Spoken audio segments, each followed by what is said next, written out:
dark, swirling clouds. The air was heavy, as if the storm was about to break at any moment.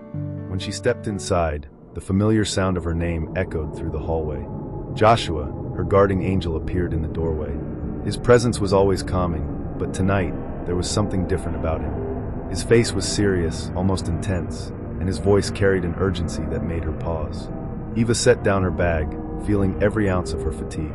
She hadn't realized how drained she was until she heard his voice.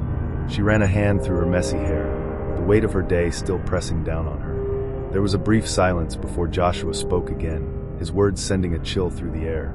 "The sky is not clear, Eva," he said, his gaze steady.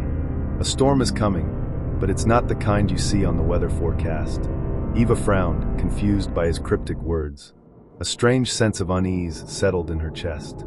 She wanted to ask him more, but before she could, Joshua leaned in slightly, his eyes narrowing. "Tonight, from midnight to 2 a.m., you must pray. The midnight prayer. Don't miss it. It will calm everything down. I promise you, Eva, everything will be okay." Eva felt a tightness in her stomach, unsure of what to make of his words. Yet something about his tone made it hard to dismiss them. His serious expression left no room for doubt, and despite her exhaustion, she couldn't shake the feeling that she needed to listen. As she nodded slowly, Joshua's face softened, and he gave her a reassuring smile, though the weight of his words still lingered in the air. "That's why I'm here, Eva," he said. "I'm here to help you." Grateful for his concern, Eva made her way to the kitchen to prepare a quick meal. The stress of the day had left her ravenously hungry, and she grabbed a bowl of solid meal, eager to fill the emptiness in her stomach. As she set the food down, her stomach growled loudly.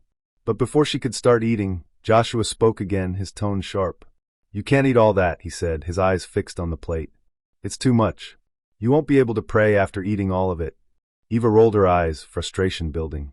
She had been starving all day, and didn't want to hear any more warnings. "What do you think I'm doing?" she muttered, trying to push past him. But Joshua was relentless. "It's too much, Eva." He reached to reduce some of the food from her plate, his hand firm and determined. "I'm so hungry." Eva protested, pulling the food back. "Do you know how long it's been since I ate properly? I only had a snack and a soft drink at work. Let me eat." Joshua hesitated for a moment, then stepped back, his face still serious. He didn't say anything else, but his expression remained unchanged. Eva, feeling both frustrated and grateful, finally sat down to eat. Later, after her meal, Eva sat in her room, her phone in hand. She scrolled through social media, trying to unwind from the tension of the day. Joshua's words echoed in her mind, but she pushed them aside. She was too tired to think about anything else. As the hours slipped by, she didn't notice the time creeping closer to midnight. Joshua, sensing her distraction, reappeared in the doorway. "Eva," he said softly, "stop using your phone. Rest now.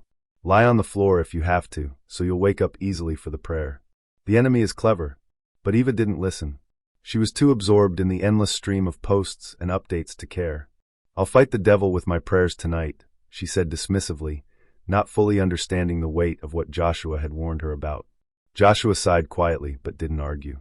He knew it was pointless to push her further. After a long pause, he left the room, leaving Eva to her distractions. Hours passed, and eventually, the sleep she had been fighting off overtook her. She fell into a deep slumber, her mind unwinding from the day's stress. But then the dream came. In the dark, she found herself face to face with a towering, ominous figure.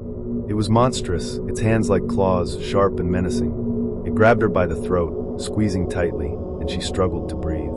Panic gripped her chest as she tried to break free, but the creature's hold was unyielding. Suddenly, she gasped, waking up with a start. Her heart raced in her chest, and her body was covered in sweat.